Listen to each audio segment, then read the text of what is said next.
Okay, General. We are now being recorded. We're going to open the Veterans and Military Affairs State Agency presentations for Thursday, February 13th, from starting at 3 o'clock. We're a minute late.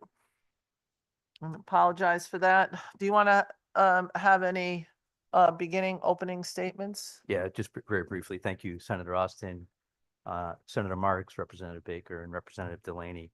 As you know, I'm Major General Franny Von the Adjutant General, and I want to thank you again for the opportunity to testify before you today.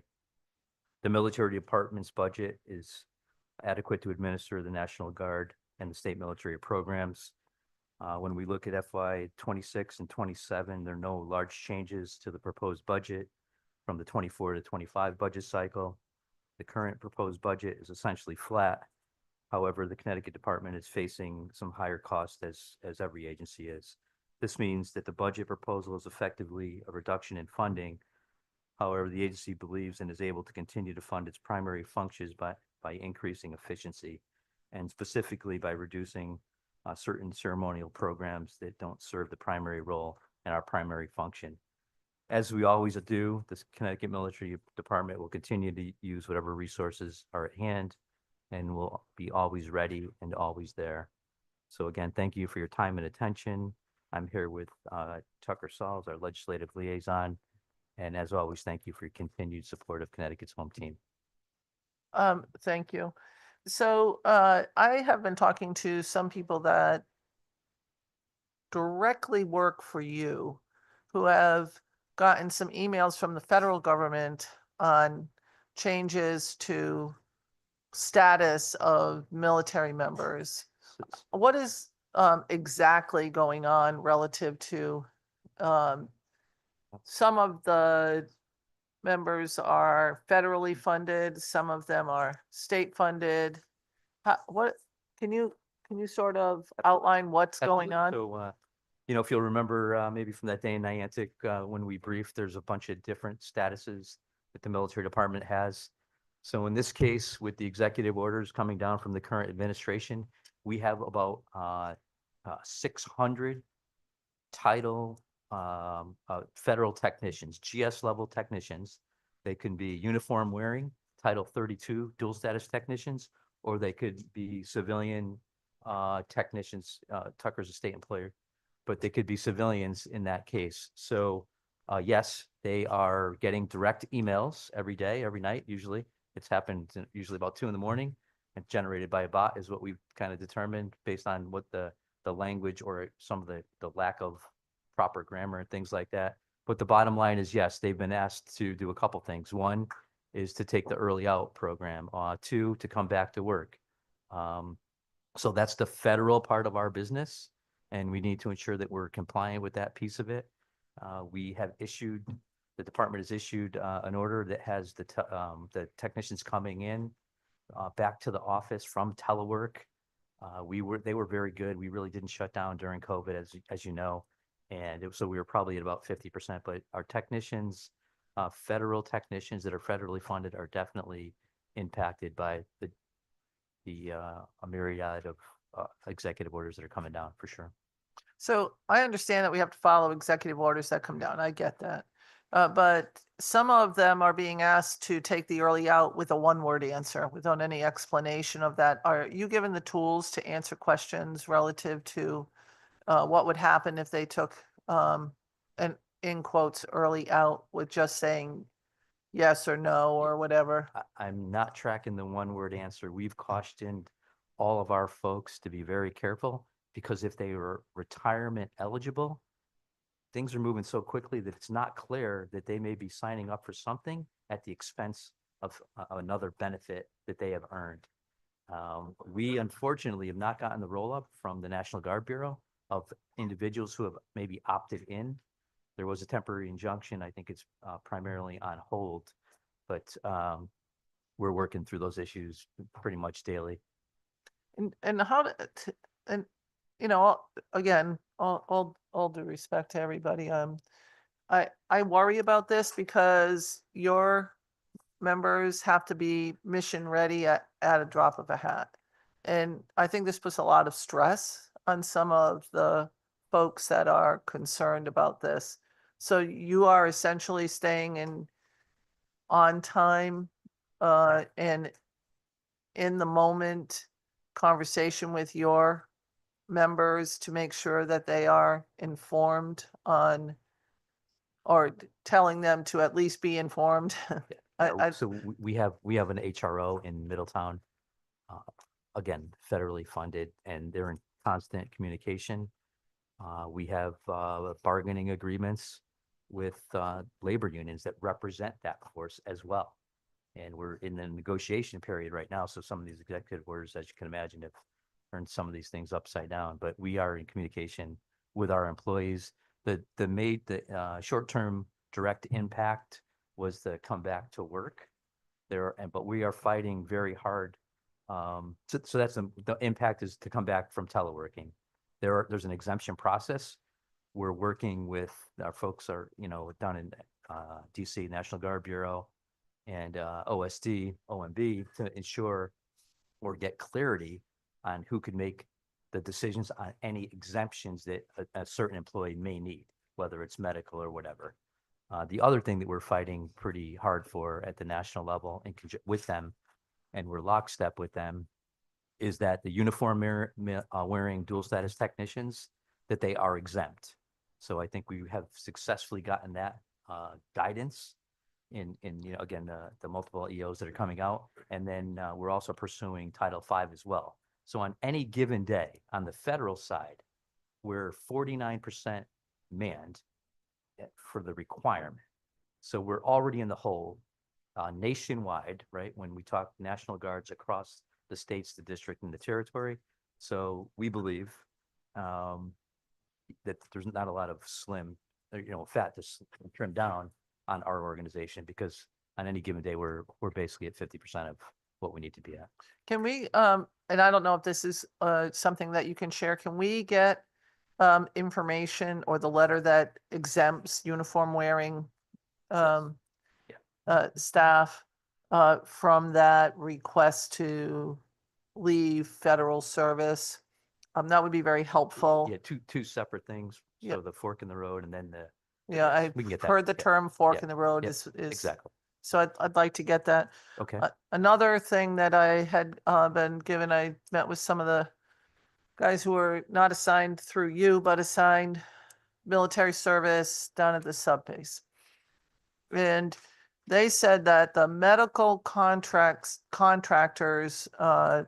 services ended on January 31st for a lot of medical contractors. So contractors that handle medical services within the confines of DoD, but work with, in this case, they're working at the sub base, but I'm trying to figure out if it's some of the people that work with you.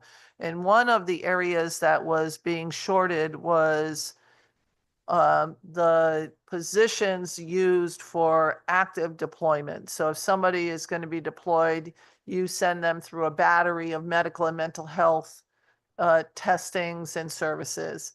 And that was being eliminated. So I did some checking and talked to a number of people and found out that on the 31st, a number of those medical service contractors were dismissed from federal services. And I'd like to understand if that is impacting you also, if you could get that Yeah, so information. to my knowledge, it has not impacted us. Last weekend, as in my testimony, we're about to mobilize over the next 2-year cycle, over 1,500 soldiers and airmen around the globe.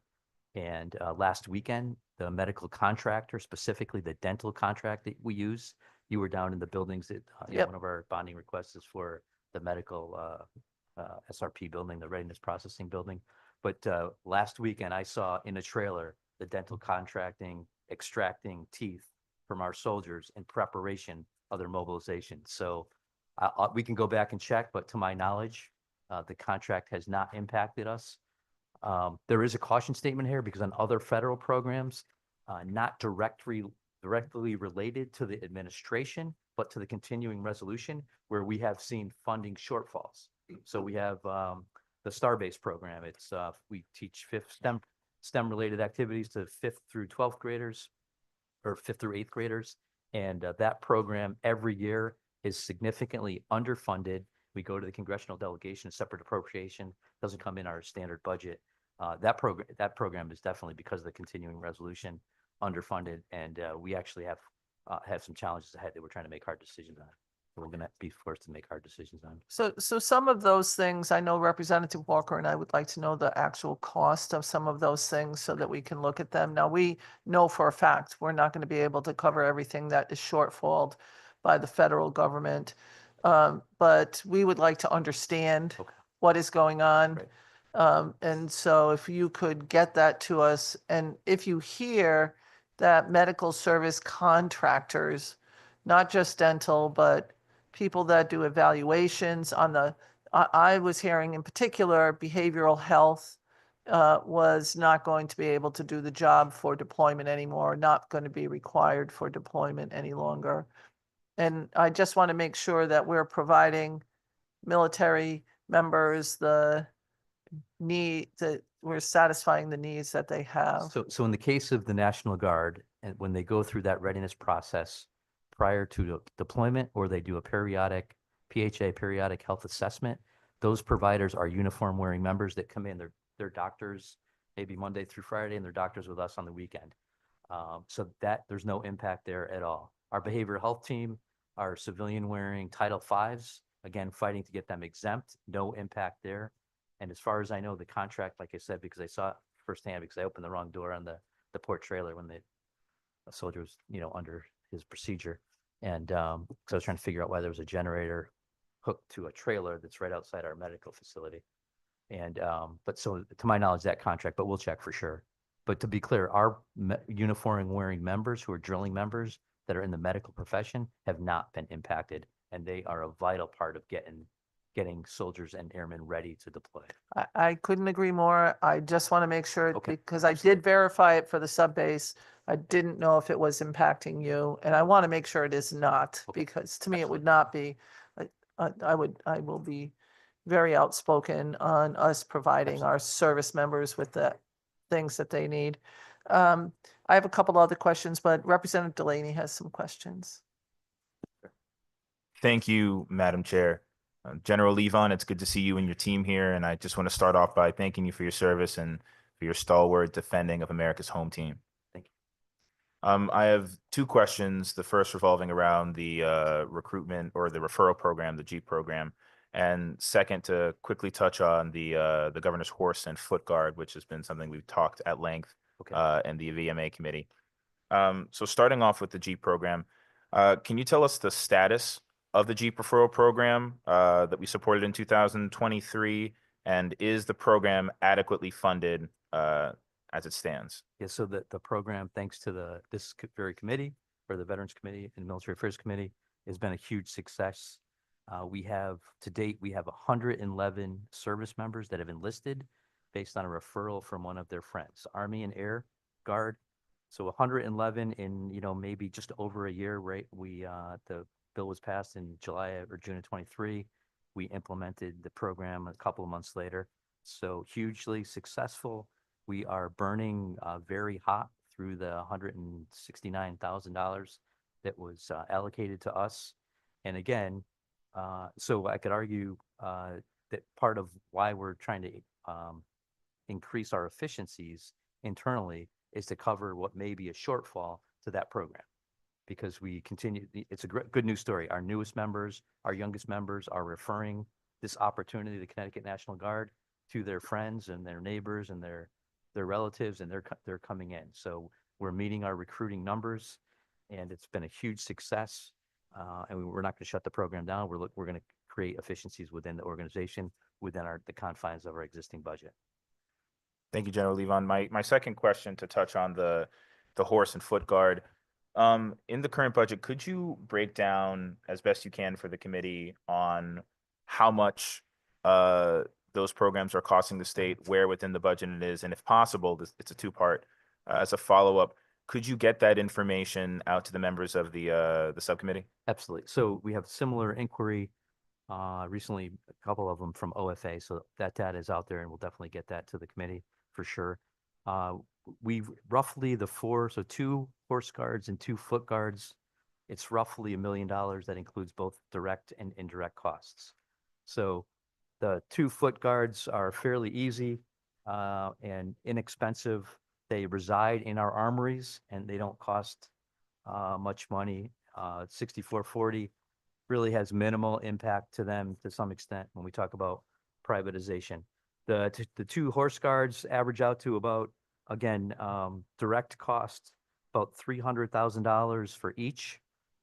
They do get revenue from a leasing program that the Adjutant General back in the time, in conjunction with the horse guard units, instituted the public-private lease program for each of their stalls. They do get 50,000 a year from those 2 programs, but it's still a net cost of about 250, give or take, for costs of running them, direct costs, plus the indirect costs from different staff and members, like other entities like construction, capital improvement, things like that.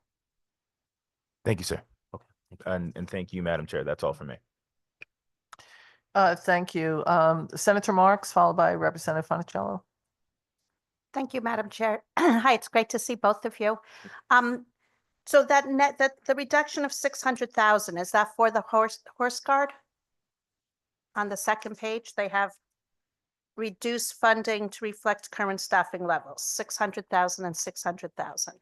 Yeah, I'm not sure what the reference to 600,000, but the 600,000 basically reflects the direct costs. Again, I'm not really sure what the second page is looking Oh, at. I'm looking at the wrong one. Okay, It's been a long day. no Okay. problem. No, I understand. It has been. Absolutely. Sorry. Nope. So you don't have to answer that question. I did have, nope, I don't have any questions for you. Thank you.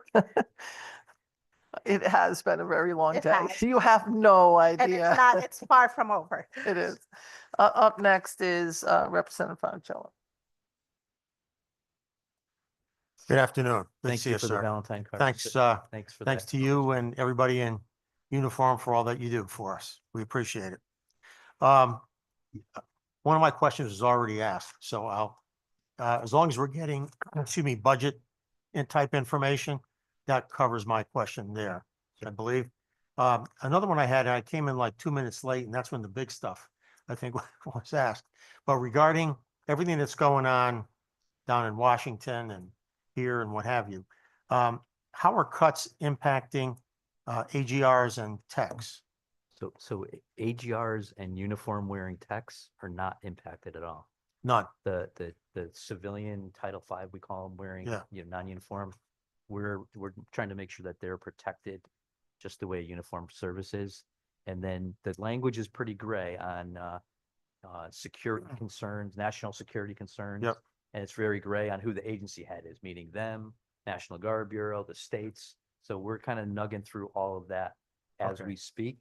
I will be in DC next week with, believe it or not, time has flown, and I'm the 3rd longest serving adjutant general right now. It wasn't too many years ago that I was slowly going towards the middle of the pack, but I'm on what they call the TAG Executive Council. So we have 2 meetings tomorrow, the Adjutant Generals Association, which is similar to the National Guard Association, but it's all the group of adjutants general, and then the Guard Senior Leader Conference, where we meet with the 4-star general, Nordhaus, the new chief of National Guard Bureau. And, the whole debate and the discussion will primarily be, besides China, and Russia, will be Yep. about exactly what we're talking about here with regards to the executive orders that are coming down. Okay, well, just one other, more on a personal note. Yesterday, I was, we had an invitation, went to the Danbury Reserve Center.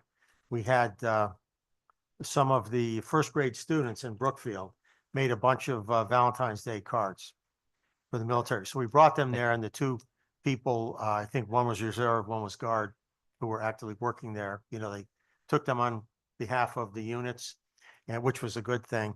The thing is, I have to say that they were cold. It cold in terms of temperature cold. Something's wrong with the heating or air conditioning. And so I figured I'd take the opportunity to run it by the big boss to see if I can get some help. All over it. Thank you very much for the Valentine's. They actually made Yeah. it to Hartford and many of our other facilities. And now that the federal government has let us turn our social media back on, we were Yep. able to post that. Yep. Now, so the Danbury Armory is a great question. Danbury Reserve Center, the Middletown Reserve Center, the West Hartford Reserve Center are, we have a footprint there, Yep. but we do not operate them.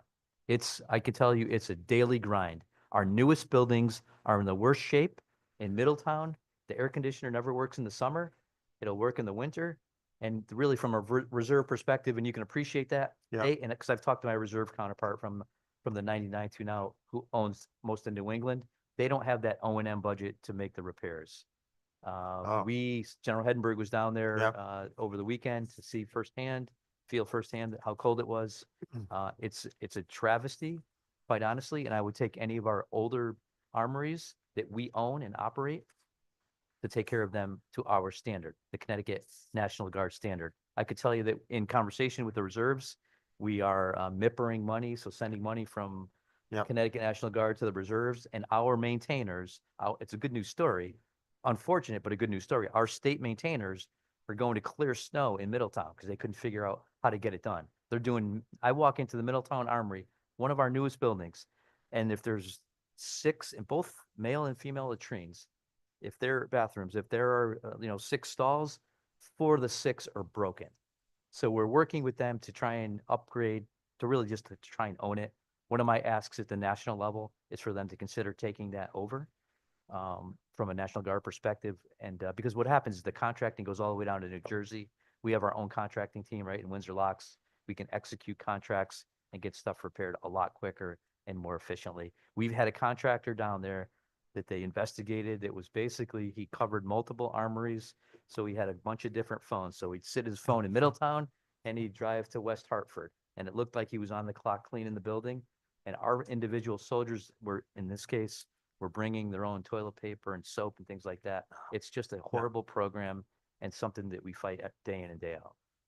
So again, it's kind of a hybrid reserve guard building. But And so they own the maintenance of it, unfortunately. so We're the trying to shut ARCOM that. or whoever is supposed to maintain it. Yeah, Incom, I think they call And it. they're not, whatever, and they're not Yeah. local. Exactly. They're not. No, sir. Okay. No, sir. All right. Well, anything, I'll go and help if it Absolutely. would help. No, I mean, it's a It was it's a cold. great Yeah. location, and Yeah. the Beautiful proximity to facility, by the way. proximity Yeah. to the airport is key when we're Yep.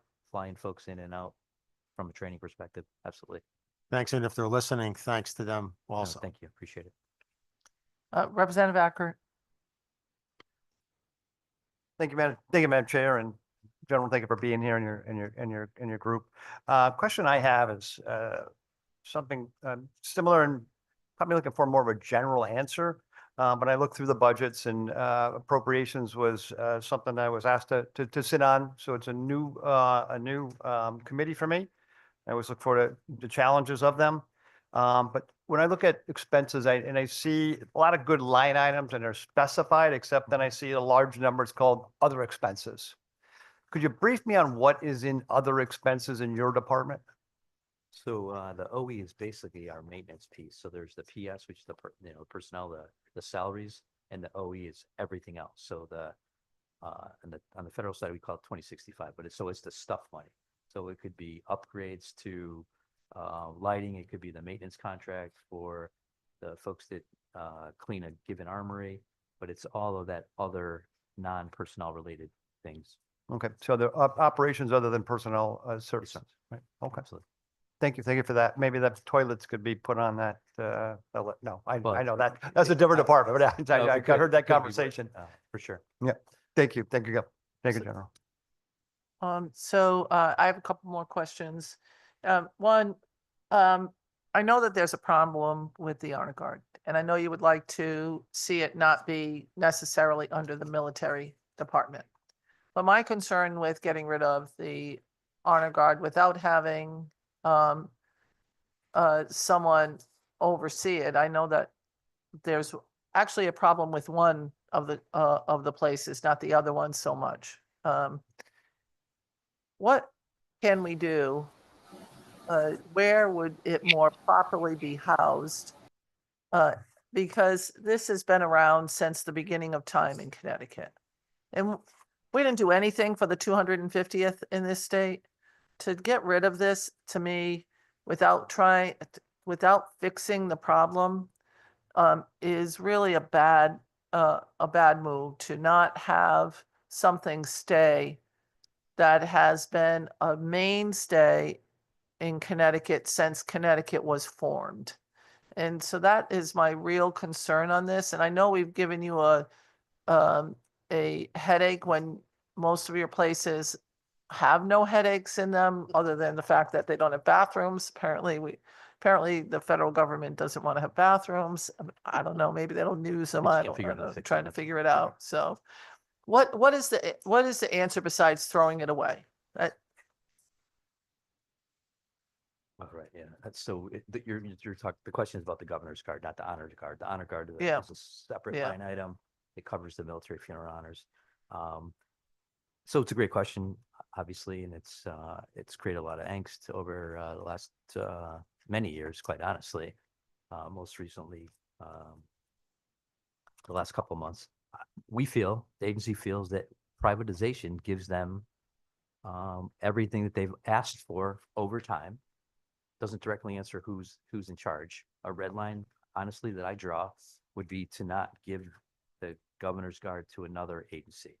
That would be passing the problem along. And I don't think I cannot agree to that, quite honestly. It's unacceptable.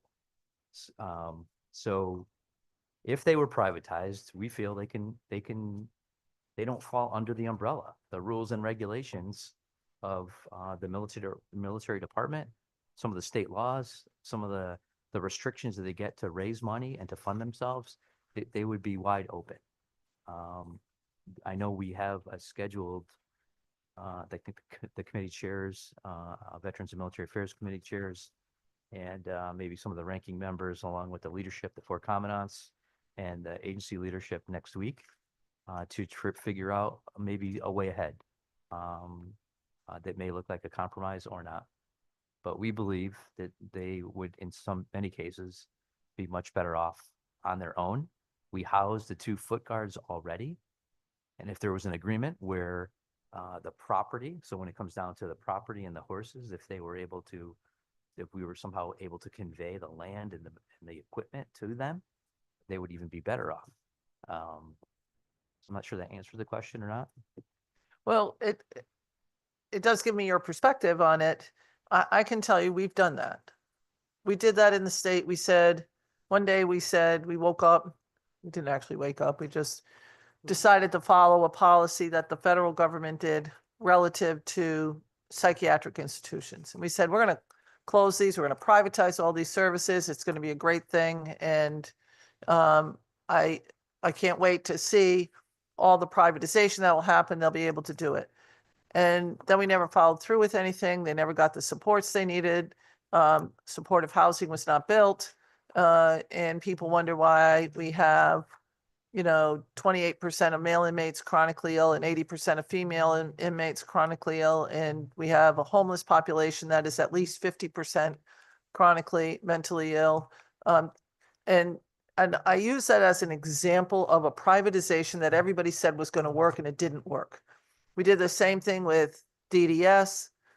We closed down Uncas on the Thames in Norwich. We closed down the Mansfield training facility. We closed down all the other training facilities. And we said, this is going to work. It's going to be great. And we ended up with workers who can't get paid, and we're giving them meals the same as clients. And we're saying, geez, this is wonderful. We did everything that privatization is supposed to do. And this is something that has been around forever. It's not like almost any other type of thing. To privatize it, to me, is that's the exact, from my perspective, this is only my perspective. And I wanted you to understand that for me, it's getting rid of something that will never last. They have no ability to raise money. I hear all the time, tell the human services people to raise money. Well, I've been to many events. I've put thousands of my own dollars into fundraisers. They maybe raise $100,000. Everybody says, whoo, and it's gone in about 10 days. And the 355 days that are left in the year, who gots? You know, so I'm very worried about this, that this is where we're headed to. And I understand your perspective. I really do. But I'm not willing to throw them away. And that's really where I think we're headed, is throwing them away and said, good luck. We don't want to be bothered with you. You're a pain in the neck. You don't follow our rules. And so we want nothing to do with you. And this is not going to be, if we're going to do this, we should just tell them, you're all done. Sell the horses, sell the facilities, and do it. But don't do it halfway. And so I just have to say that this is something that really concerns me, because we are throwing away a piece of history that we will not ever get back again. It will not be around again. So that's just my concern. And I heard that you were meeting with the chairs of veterans and military committee, and I appreciate that. But I would like you to understand my exact opposition to this is that we will lose them completely, and they will not be there. They will not, you know. And I don't think anybody should act inappropriately that's representing any uniformed sort of position. I think they should be held accountable for that. But I am very worried about this piece, and No, just that's fair. It's great feedback. I would just offer that many of those organizations that you just talked through are like underprivileged within the state. So it comes down to resourcing and at what expense. So Right. can we afford 20 horses for less than 57 individuals? Yes, the history would remain. If they had many, there are other organizations, as you know, currently in state statute. I don't want to rehash I know. public hearing, but they survived, and maybe it's their own personal horse, but they've survived. They continue to survive. But it comes down to a resourcing question, right? So, and if you, I was asked after the public hearing to put a number on it, but it would be dollars and additional employees. Units on the federal side, although we're at 50% undermanned, have 2 to 3 people at the given armory that represent that unit. We don't have that for the Governor's Guard. And I don't see anyone agreeing to getting us there. Right. The only way it will be around is it'll be in a book someplace. It won't be there in person any longer. That's fair. And that is right now, that's not where I am. Representative Nolan. Thank you, Madam Chair. Prior to wanting to, first, good afternoon, sir. Thank you for being here. Prior to trying Hopefully to, you're relieved coming here because you've been taking some shots over there. prior thank to you, sir. shifting the horse, was there any downsizing recommendations? So the horse guard would tell you they used to have many more horses. Back in the data that we pulled from a budget perspective, since we're talking appropriations here today, you know, when you look at 1964, maybe prior to, they had separate, into your question, they had separate line items for each of the Governor's Guard, right? I mean, I can't go back in time and tell you what happened there. I could tell you when we did the expansion on the Jeep program, there was a line item and it's not there. So it gets rolled into PS. That gets gray from I'm just an infantry guy. Simple math, that gets gray to some extent. But there's downsizing options, absolutely. I mean, under the current authorities, you know, in the statute, in Title 27, we can roll up all 4 units today, tomorrow, if we wanted to. Just like what's in statute, to your point, they're in a book, is the naval militia. It's still in statute. That is an option that we have that, you know, that would be the worst case, I guess, scenario. Well, I don't know if it would be the worst case. It would be better than, I don't know if that's better than them going off on their own. And We have an I option to consolidate. So right now they're in Avon and Newtown. Yeah. That may change pretty quickly here, but that's the reality of it all. There's consolidation that we can discuss. There's national level efforts. I can show you documentation from the chief of the National Guard Bureau that does not let them wear the same uniform. We've been pretty liberal on those policies that have come down, but that's probably about to change for a whole bunch of different reasons, to include some of the policies coming down from the new administration. So, I mean, downsizing could potentially be an option, but we're still running, the state is still running 2 barn facilities. There's a ag worker that has to take care of those facilities. When the ag worker gets sick, a member of the unit has to volunteer to come on and cover that shortage. We're looking at whether, again, consolidation could help that effort. We're looking at whether or not the ag worker in Avon can go to Newtown. I could tell you, the agency got a call this morning, turned out to be false. Thank you.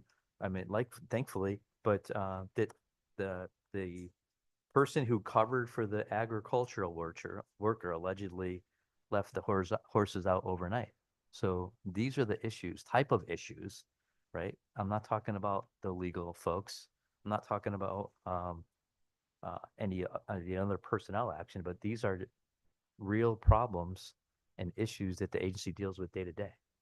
And while we're trying to get ready for whatever's next, when we talk about great power competition, when we talk about large scale operations, and we talk about building readiness for our guardsmen.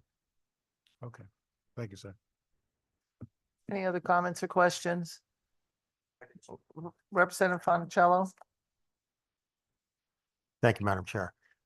So it's not a question, just because I've been, as you know, to many of the meetings on the horse and foot guard. I'm currently trying to work on an alternate solution that may be acceptable to all parties. I don't have anything I can present today. All I can ask is that we don't take any action to cut them loose. Let me work on this a little bit. It's not going to take a million years, but I have some working to do. I don't want to say politicking, but I have to talk to a bunch of people to try to come up with some solution. And I'll get back to you for sure. No, that's great. Great point. And there's a misconception, I guess, coming out of the public hearing that there was a timeline associated with this. Yeah. I mean, even if it was passed into law in June, the reality is it would be, I don't know, maybe 2 years, 24 months to put this all together. Yeah. To do it the right way. Mhm. So we are not dictating the timeline.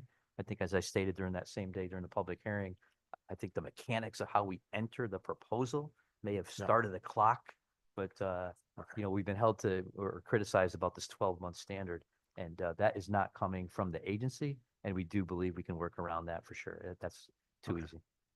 If we can, again, it would be ideal if we keep them around for the 2-year period. We're dealing with budgets here. If we have to deal with less, Mhm. we will, Absolutely. but I'll make a report to everybody when I get more information. Okay. Thank you, sir. So I don't see any other questions or comments. Did you put in bonding requests too? We did. Great. We're hoping to see some of those bonding requests come to fruition because we think they're necessary. The medical center's on there. Yes, ma'am. Thank you. Appreciate it. Thanks so much. Have a Thank you nice very much. day. Thank you all for your Yep. patience. Thank you. Up next is Department of Veterans Affairs, Commissioner Welch.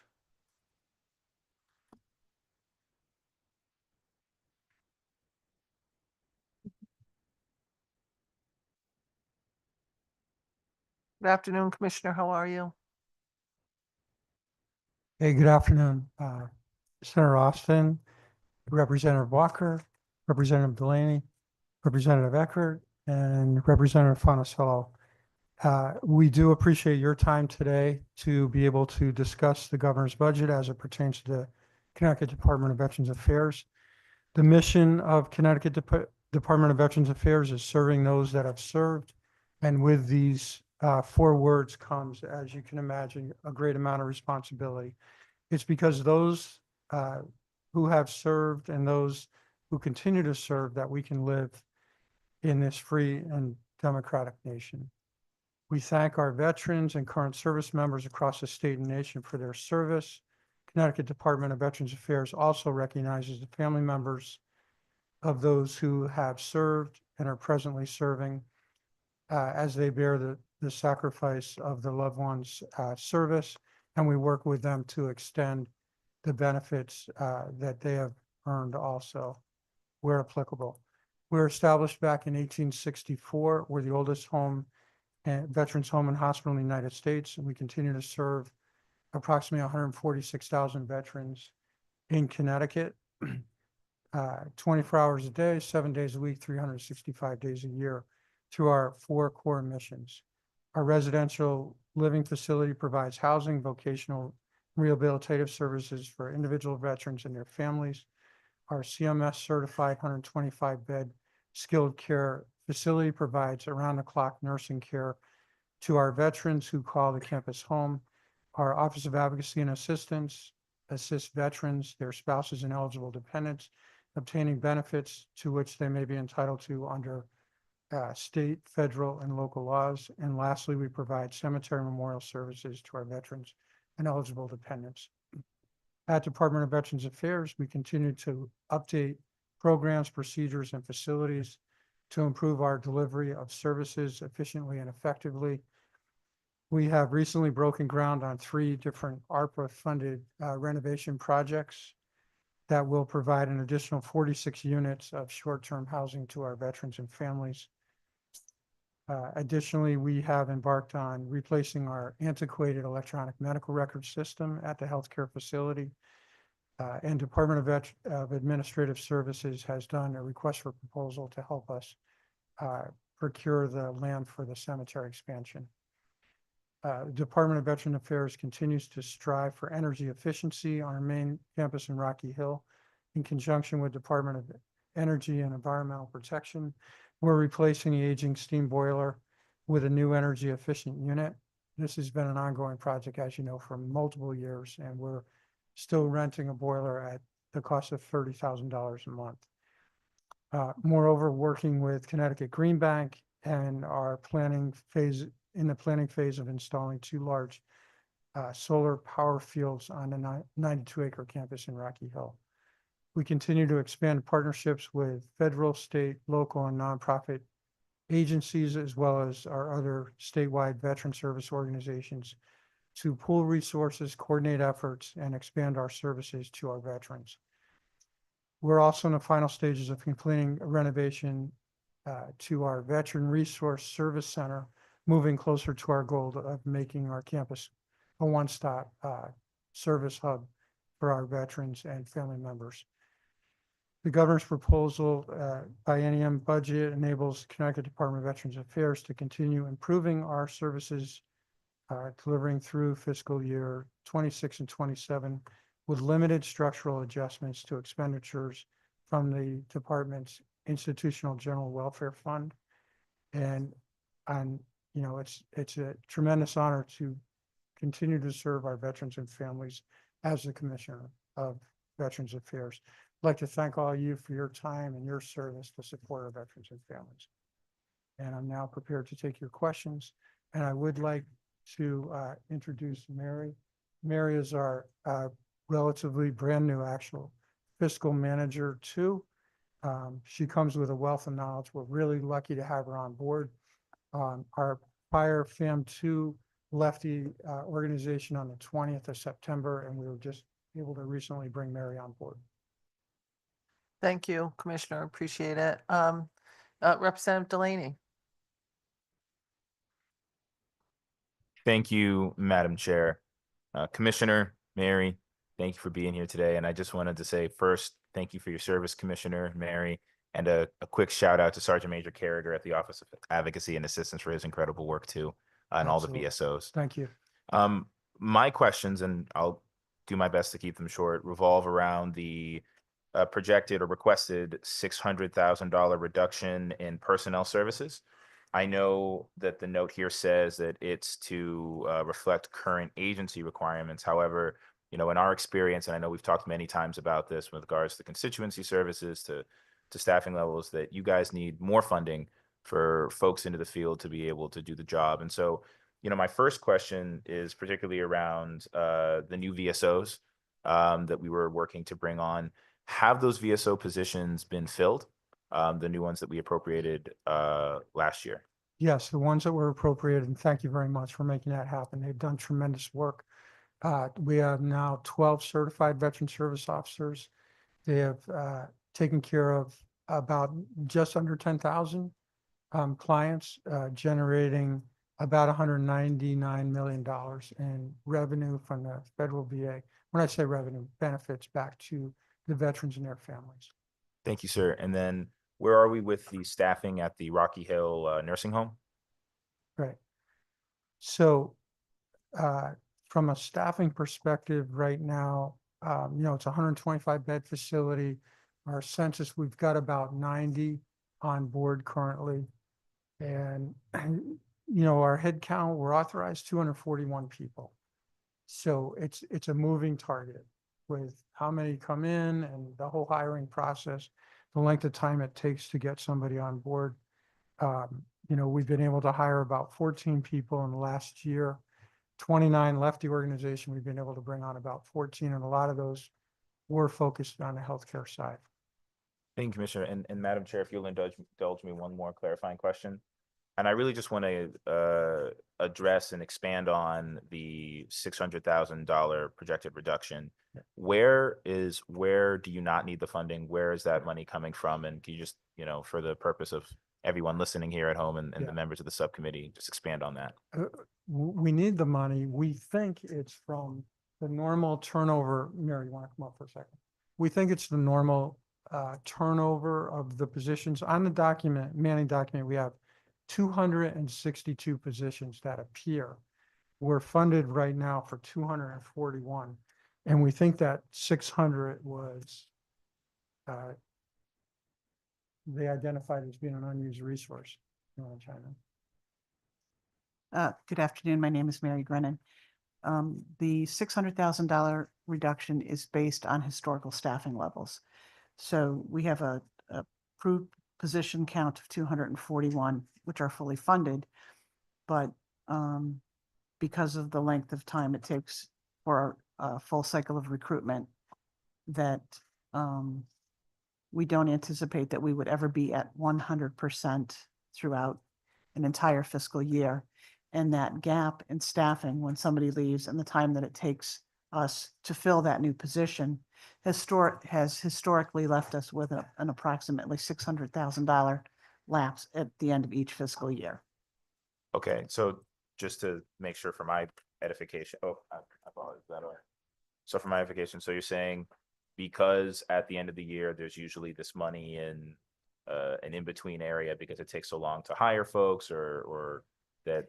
Yeah, we always are in a recruitment process for one position or another. And so the $600,000 would represent that gap between the full staffing complement and the time that it takes us to refill ongoing positions throughout the fiscal year. Okay, thank you, Mary, and welcome to the team. Thank you. I'm glad to be here. Representative Acker. Commissioner, it's always good to see you. Mary, welcome aboard. So similar questioning on personnel. So you said that you have the ability to, or had the ability of 262 slots, right? What were they? So you have 241 now. What were those slots? What jobs were those that could be filled in the future? The medical staff or? Out of the 261 future fill, here's just a couple. We don't have a public affairs officer. We're authorized 2 executive administrative assistants that we've never filled. Those kind of positions. There are some additional medical staff positions. I believe that's the ones that we're paying for out of IGW. Correct. I believe of the 261 or 262, there are approximately 20 positions that aren't active positions. And those include the executive positions, the communication officer. It's my understanding that there's also 2 positions for medical doctors that are on that inactive list. That service is provided through an MOU with UConn. So we have 2 doctors that work on our behalf through an agreement with them. So we have not redlined or removed those positions, but they're not currently active positions. Thank you. And I know that that's in the past, looking at budgets, that when we look at how they develop it, that when we looked at the budget, they go, oh, we're shortfall of such and such. It usually is personnel that's not being filled. So that I've noticed in the past. So I thank you for that answer. And then going back to a similar question that I asked at the military affairs is the one of the largest line items that we have out there is the other expenses. And I see that there's an additional $1 million that they're looking to ask for the next biennium. So what would we consider those to be in the other expenses? Yeah, food costs are way up. I think food alone was like 1.2 million probably this past year. Because again, the big challenge we have is that 24-hour day operation. Food, utilities, medication. The federal VA, we have a survey every year by the federal VA. They come in and camp out with us for a week. They go through a whole bunch of different criteria, and a couple years ago it was determined that we have to reimburse the federal VA for medications.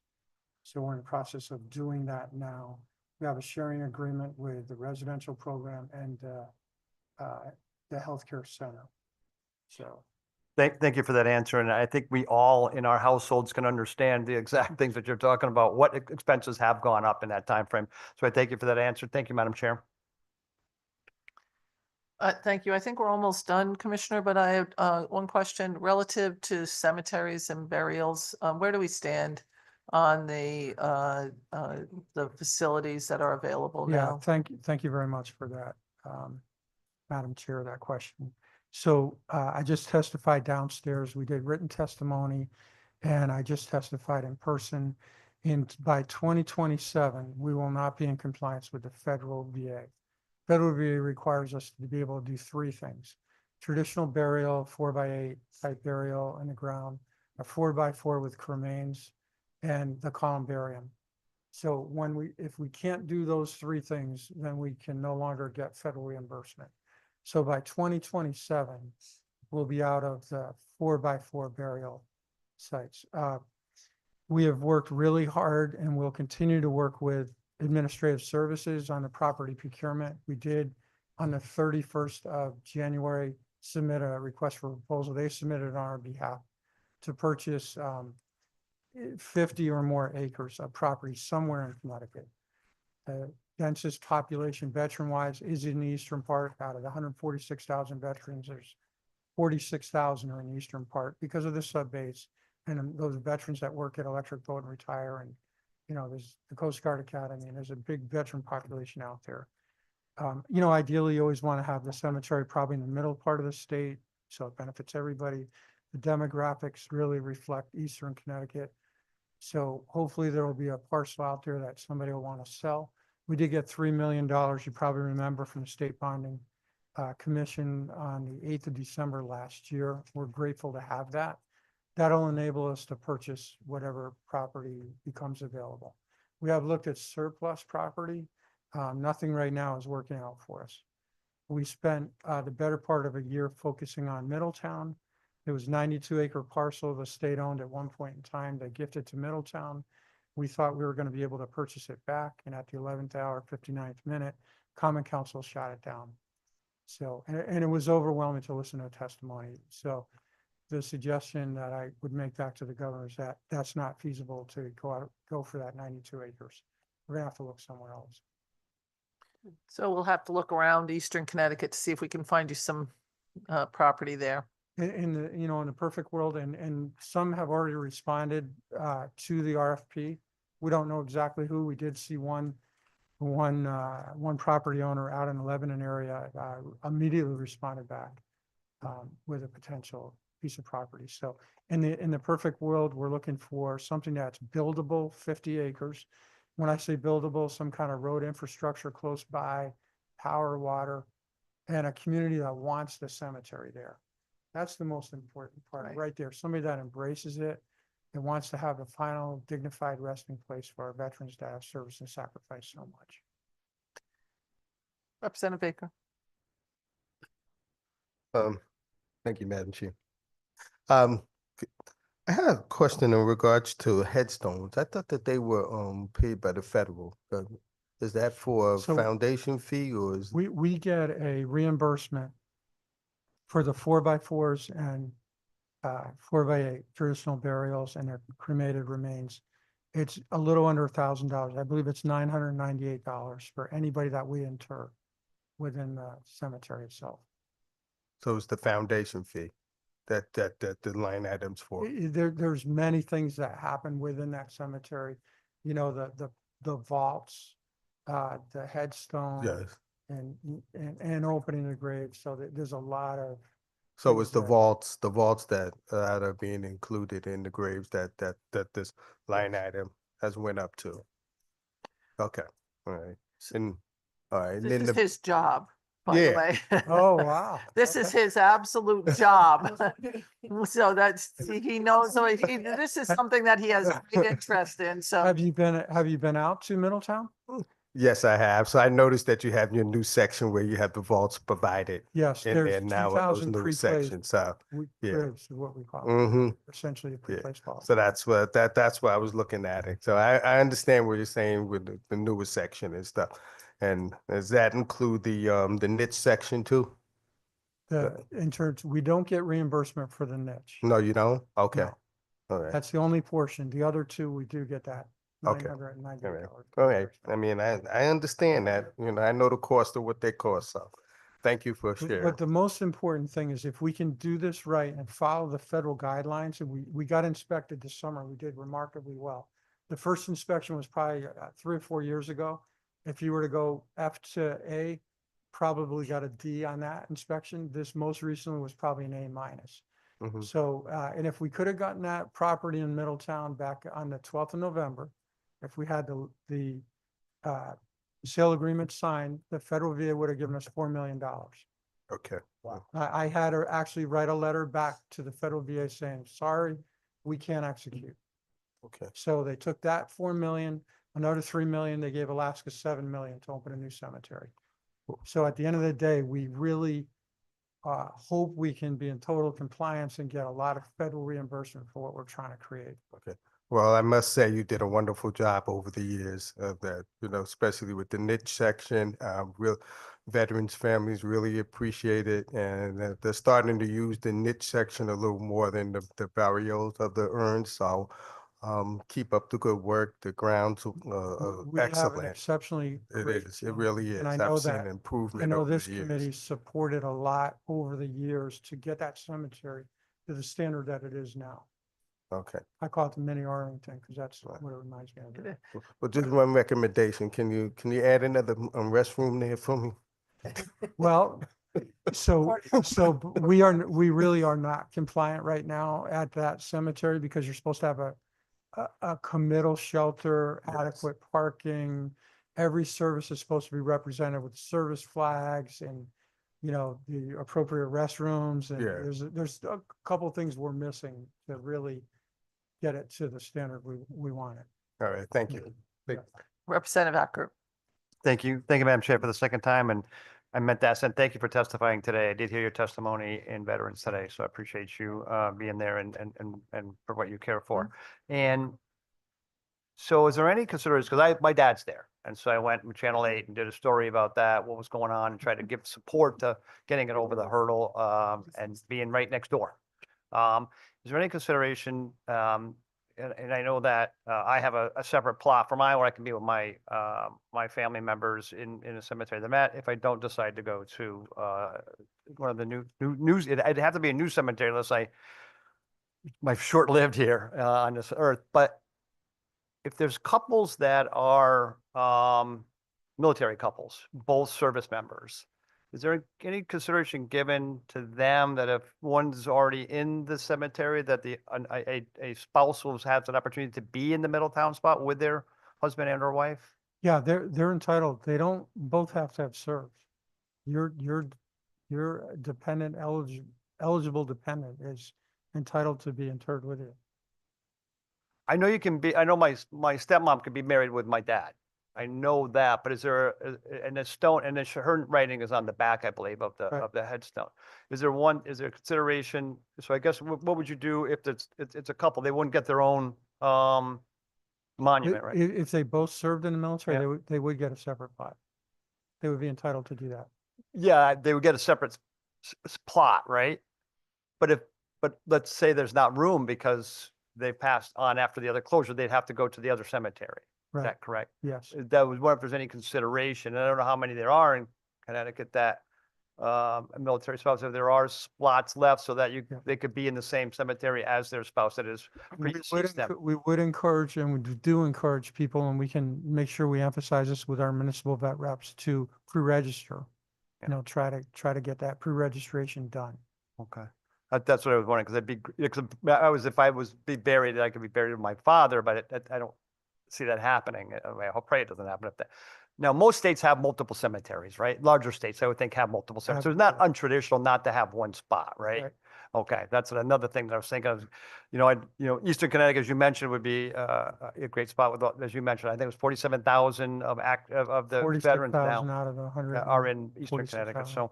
So thank you again for your Yep. time with us, and thank you again, Madam Chair. And just to let you know, 3 cemeteries in Connecticut, Darien, filled to capacity. Directly across from Rocky Hill, Colonel Gates Cemetery has about 1,700 interred there. So a resident, those stones are flat to the ground. A resident that lives in the residential program or is in the healthcare center, if they elect to, can be interred there. Okay. But all right, it's not a huge plot with a lot of capacity. Right. Okay. It's Well, relative. thank you again, Commissioner. Thank you, Madam Chair. Well, Commissioner, I don't think I have any other questions for you today. Looks like everybody has said that they are all done with questioning for you. That doesn't mean they're all done with questioning. Oh, okay. Thank you very much. I Thank you very appreciate much. it. Really So- appreciate everything you all do. Thank you. So we're going to adjourn this part of the meeting. We will be back at 5 o'clock for our public hearing for General Government B